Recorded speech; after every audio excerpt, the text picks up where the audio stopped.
We're going to talk about another horrifying case that just took place.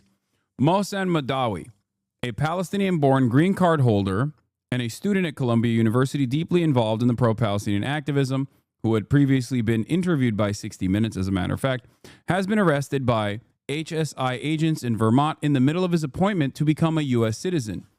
Remember, this is a naturalization appointment. Mahdani grew up in a Palestinian refugee camp in the Israeli-occupied West Bank, where his childhood was shaped by the Second Intifada. He experienced significant personal losses, including the death of his best friend during a confrontation with Israeli soldiers when he was 10 years old. He later studied computer engineering at Birzeit University in Palestine from 2008 to 2014, before enrolling at Columbia University in New York, where he pursued studies in philosophy at the School of General Studies. At Columbia, he has organized protests and events addressing the Israeli genocide. Mahdani has also emphasized the empathy and dialogue as pathways to justice and peace. He has participated in initiatives fostering cross-cultural understanding between Palestinians and Israelis on campus.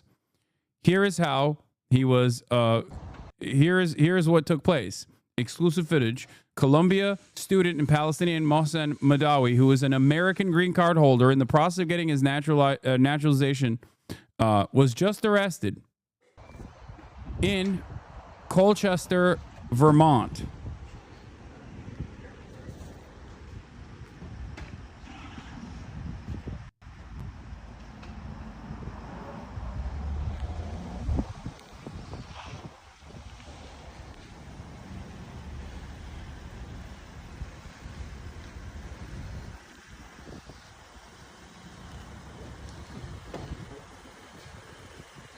Now that we've seen Chris Van Hollen take action, strong action against this, my expectation is that Bernie Sanders does something similar here, by the way.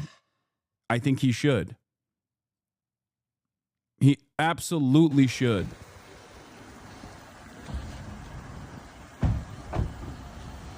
This happened 4 minutes away from my office, only like an hour after Rameza's hearing in Burlington. Yeah, Rameza's hearing happened in Burlington, Vermont as well today.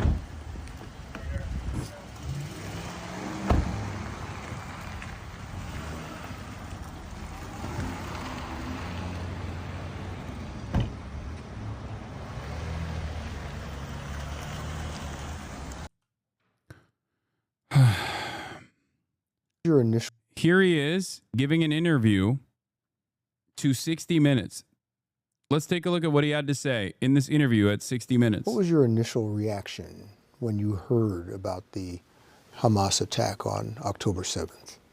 I could not believe what my eyes were seeing, where I see Hamas members getting into settlements and so on.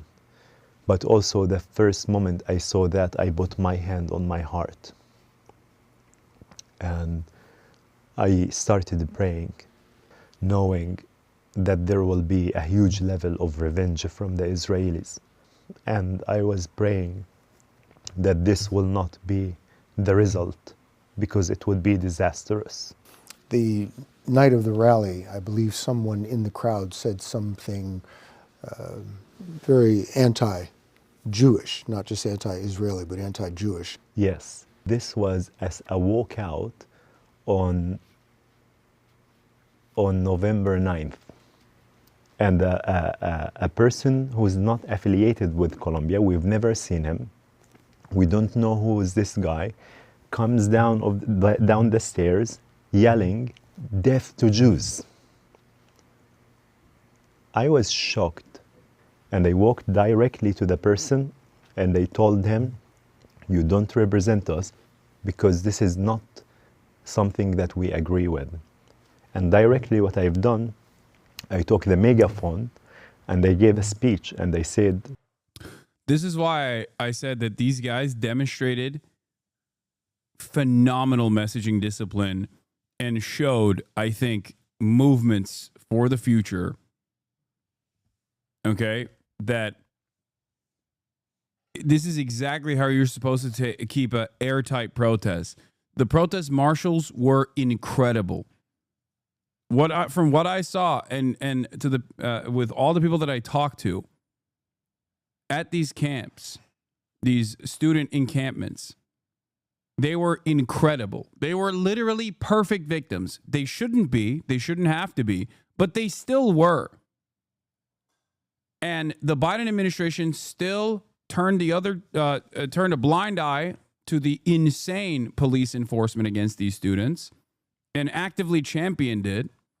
And then the Trump administration now is putting the final nail in the coffin.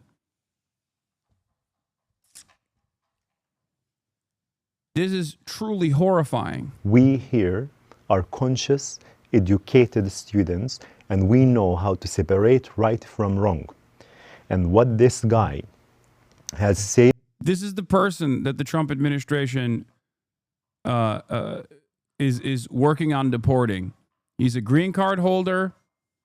He is a green card holder in the process of applying for citizenship. And they took him away from a court hearing to try and deport him. This is that person. It is wrong. What this guy has said is clearly anti-Semitic against Jews. Anti-Semitic. To be anti-Semitic is unjust. And the fight for the freedom of Palestine and the fight against anti-Semitism go Citizenship interview, not a court hearing. Sorry. I mean, they took him away from the course, though, no? hand in hand, because injustice anywhere is a threat to justice everywhere.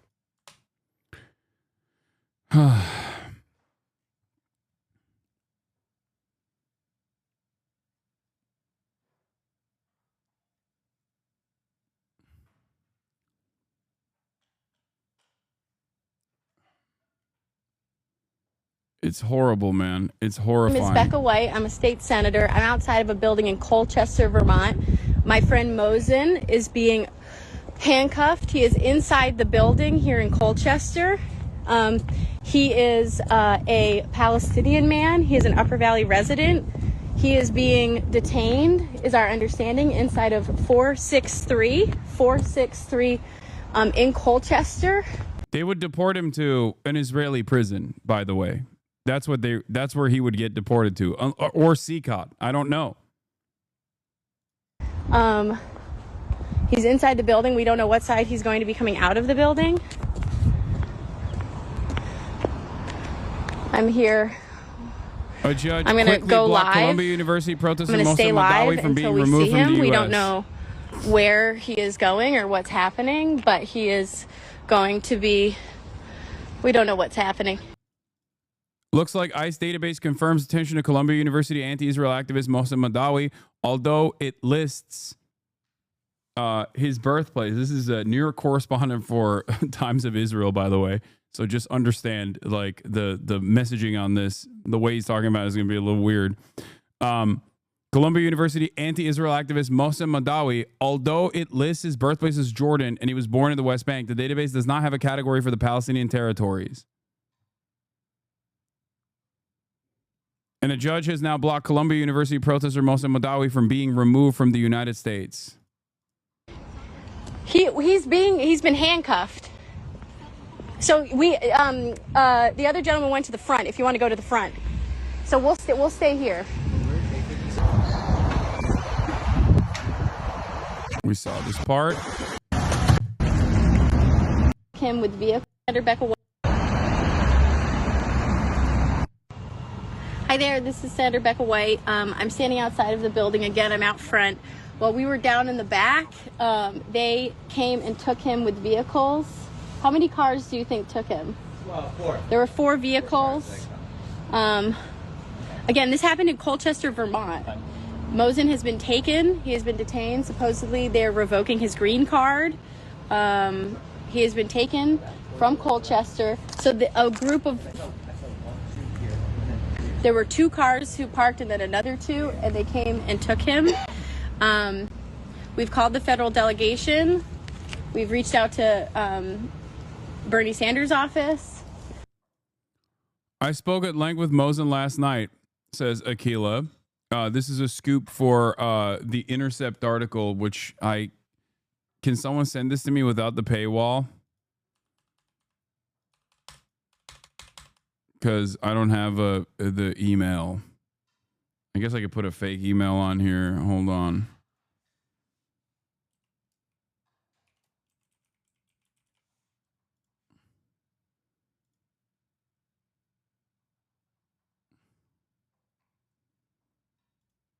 Okay, never mind. I passed it. I bypassed the paywall, which we will read in a second. But where is it? No, I got it. Akila spoke at length with Mohsen last night. He said he was in good spirits. I asked what he thought would happen to him today. He said best case he hoped he'd come out a U.S. citizen, and in worst case the naturalization interview would turn into a honey trap for ICE. And that's precisely what happened. That is precisely what happened. A green card holder, Columbia University protest leader Mohsen Mahdani faced attacks from pro-Israel activists. Mohsen Mahdani arrived at the U.S. Citizenship and Immigration Services office in Colchester, Vermont on Monday, a Palestinian student at Columbia University. He hoped that after 10 years in the United States, he would pass the test to become a naturalized citizen. Instead, agents from U.S. Immigration and Customs Enforcement arrested him and began the process to deport him to the occupied West Bank. Mahdani, a leader of the campus protest movement against Israel's war on Gaza, became yet another green card holder arrested and is facing removal. Mohsen Mahdani was unlawfully detained today for no reason other than his Palestinian identity, Mahdani's attorney Luna Druby said in a statement to The Intercept. He came to this country hoping to be free to speak about the atrocities he had witnessed, only to be punished for such speech.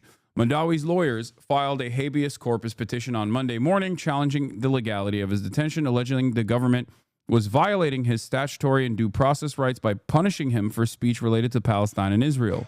The filing said it appears that Mahdani was facing deportation under the obscure provision used in recent cases that gives Secretary of State Marco Rubio the right to unilaterally declare immigrants as threats to American foreign policy. He was a green card holder, and this was a naturalization process for him. And it was a honey trap for illegal detention. Mahdani was one of the leaders of the pro-Palestine students' protest movement until spring 2024, when he said he took a step back from the movement to focus on building bridges with Jewish and Israeli communities on campus. In December 2023, Mahdani asked Columbia professor Shai Davide, a controversial pro-Israel figure at the school, to get coffee. The two met, but Mahdani later said that Davide left in the middle of the coffee. Less than 2 months after the meeting, Shai Davide posted a video of Mahdani to a Twitter thread characterizing him and other protest organizers as anti-Semitic and pro-Hamas. Davide did not immediately respond to a request for a comment. Since then, Mahdani became a focus of the attacks from a member of Congress. I wonder who that member of Congress is, chat. Richie Torres, I suspect. Oh, never mind. It's not Richie Torres. Shocking. It's actually Representative Beth Van Dyne. I'm surprised. I'm surprised Richie Torres didn't get involved in this. And groups like Canary Mission and Beitar. With Donald Trump's inauguration, by the way, Shai Davide is not an American citizen, just so you know. With Donald Trump's inauguration, groups like Beitar and Canary Mission have been at the center of a push to place scrutiny on foreign students active in campus pro-Palestine movements. At Columbia, one behind-the-scenes push came from a WhatsApp group that included alumni and faculty who organized to get the students deported. Davide was a member of the group, though there's no indication he participated in talk of deportation, whether about Mahdani or other students. Even before his friend and fellow Columbia activist Mahmoud Khalil was arrested by immigration authorities, Mahdani asked university administrators to help him find a safe place to live so he would not be taken by ICE agents, according to emails reviewed by The Intercept. The school did not in response, Mahdani said. Did nothing in response. They didn't do shit. After ICE abducted Khalil last month, Mahdani sheltered in place for more than 3 weeks for fear of being picked up himself. Instead of taking him off the street, however, immigration authorities scheduled a citizenship test at the Colchester USCIS office and took Mahdani into custody when he arrived. They literally set him up to fucking detain him. Now Mahdani is facing an order to deport him to the occupied West Bank, where escalating attacks from both Israeli military and Jewish settlers have led to increased casualties among Palestinians. It's kind of a death sentence, Mahdani said, because my people are being killed unjustly in an indiscriminate way. Bernie Sanders' office has also immediately released a statement Sanders, Welch, Balint statement on Trump detaining Mohsen Mahdani. Earlier today, Mohsen Mahdani of White River Junction, Vermont, walked into an immigration office for what was supposed to be the final step in his citizenship process. Instead, he was arrested and removed in handcuffs by plainclothes armed individuals, their faces covered. These individuals refused to provide any information as to where he was being taken or what would happen to him. This is immoral, inhumane, and illegal. Mr. Mahdani, a legal resident of the United States, must be afforded due process under the law and immediately released from detention. Beitar in January, I assume. Thank you. Yeah, Colombia jihadi visa holder. Oh, God. This is what Beitar posted about him. For being here today in solidarity with Columbia University students and against Columbia University administration.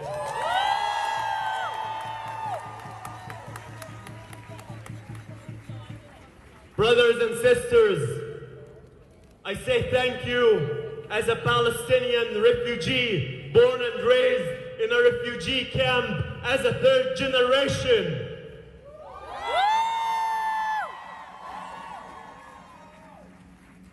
I say thank you as a child who witnessed his best friend getting killed, shot on the hands of an Israeli soldier in front of his eyes. Thank you.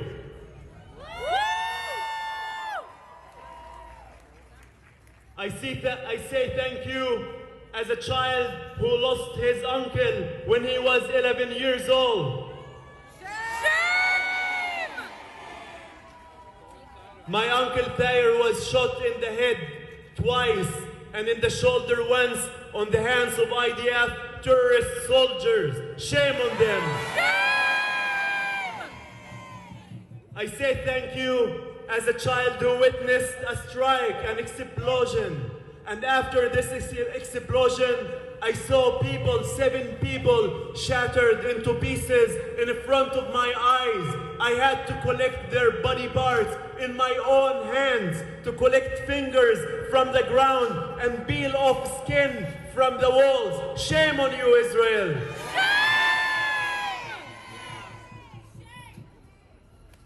I say thank you as a child who was shot in his leg when I was 15 years old on the hand of an Israeli soldier. And I come here today as a witness, as a living witness to the Israeli apartheid, to the Israeli oppression.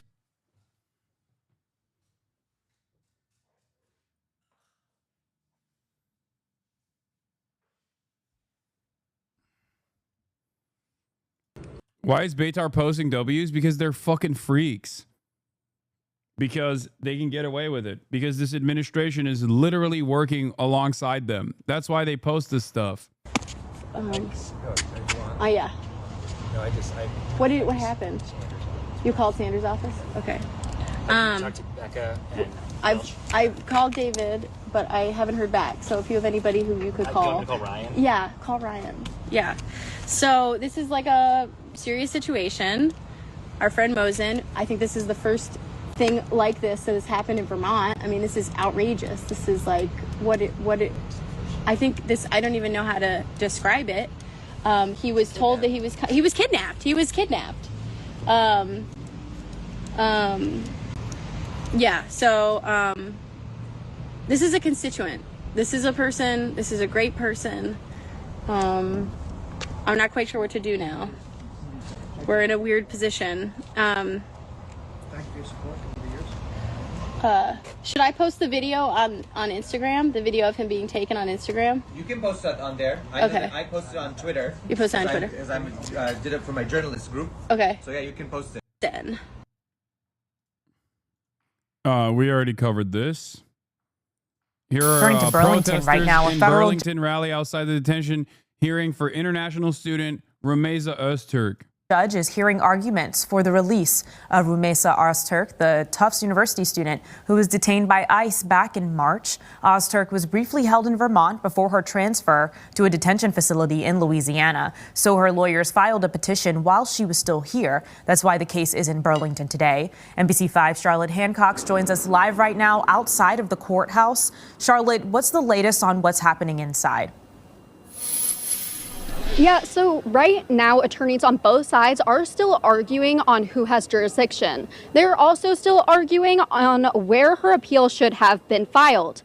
Acting U.S. Attorney Michael Drescher argued on behalf of immigration authorities, and he argues that the district court judge doesn't have jurisdiction to release Ozturk because her case is an immigration case. Ozturk has several lawyers in the courtroom today.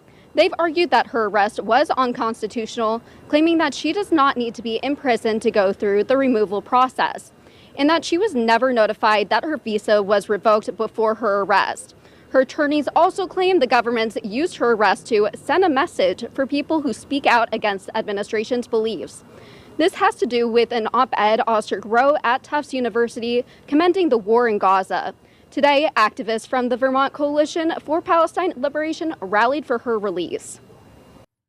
By the way, the State Department openly admitted, according to John Hudson's reporting from the Washington Post yesterday, that they have zero evidence for Hamas support. Like nothing. No evidence whatsoever.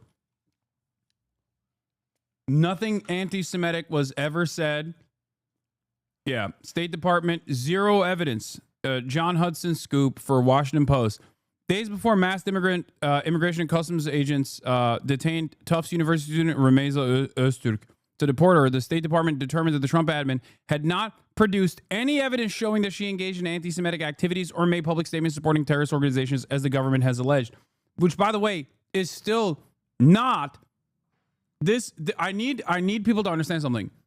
Even if she had done this, which she did not do, but even if she had done this, that is not a reason for deportation. You cannot deport someone for this, okay? That is still not deportable. And I'm very worried that, like, a lot of people are hyper-focusing on these perfect victims, and because, like, the administration is actively trying to deport these people that have not even done any wrongdoing beyond that, like, that I'm worried that the next time there is someone who has said something anti-Semitic, people are going to be like, well, this guy was anti-Semitic. It does not matter, okay? Saying anti-Semitic shit, saying things that the administration could perceive as anti-Semitic, or actually saying anti-Semitic shit is not a deportable offense. It is protected by the First Amendment. This is very important for people to understand. It is not a crime to be fucking anti-Semitic. It is inappropriate. I don't agree with it. It does not matter. You cannot deport someone for this, okay?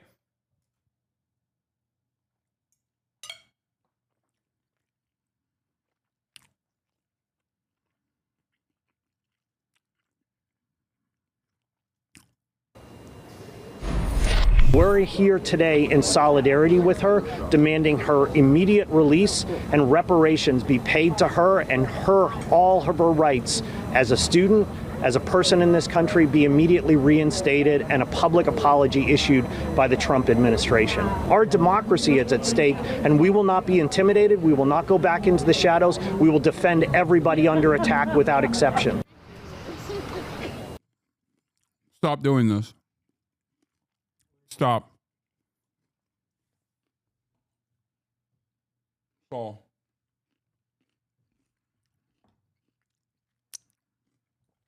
I hate when dumb fucks go, they're going to clip you for this. Like, okay, let them. Shut the fuck up. I don't care. It's the truth. Like,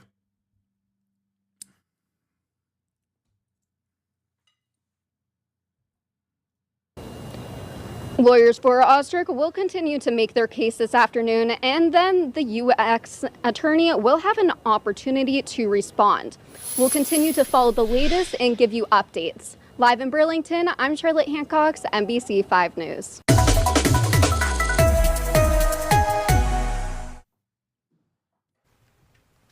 I told you so. People actually thought this guy wasn't going to get deported. It's insane. The fuck is this? This changes everything now? Fucking obviously, yes. Of course he's going to get deported. Let me see if I can, I'll watch a video about this real quick. Can be deported. Here we go. Look, this is a very, very stunning move that's going to have repercussions for sure for all of That's the goal. the other international students who have been targeted by the Trump administration. That's what I want them to do. If somebody is an international student and they're coming to the country and agitating and causing political distrust, like, I don't think that we owe it to the rest of the world to be a, open platform for you to come here and cause political dissent. It's ridiculous. Cause political dissent. It's ridiculous. Like, if you want to come here and complain about our politics, get the fuck out. Go back to your country. Yeah, any country would kick them out. Yeah, exactly. It's such a ridiculous premise that we need to have people that are not even citizens of this country. We're going to import them into this country and educate them so they can protest and complain in our country. Why do we have that? Why do we need this? Yeah, go complain in your own country. Exactly. Free speech warrior, by the way. But I guess now, if you are declared as a non-citizen, as a green card holder with an American wife, anyone and everyone is declared non-citizens.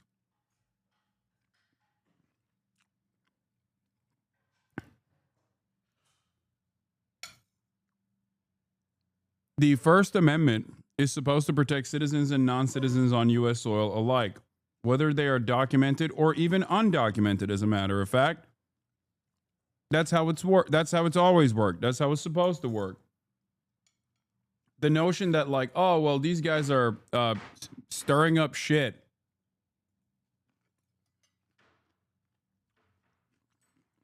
So they should have their green cards revoked is insane.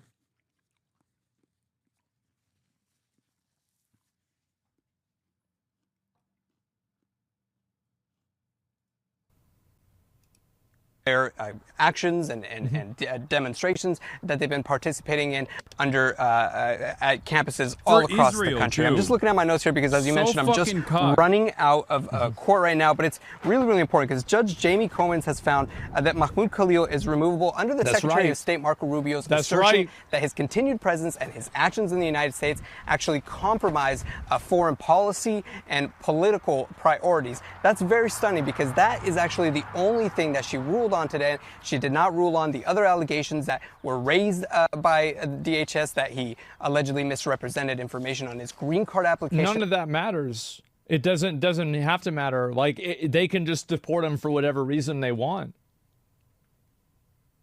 That's what the rules say. No. I said this at the beginning. No, that's not what the rules say.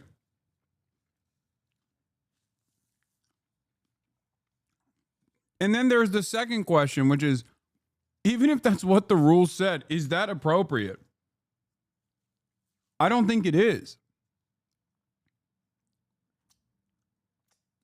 The Trump administration is trying to write new rules right now, which Asmongold agrees with.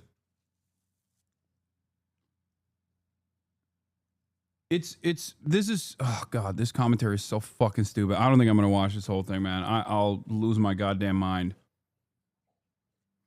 I don't want to fucking watch this, okay?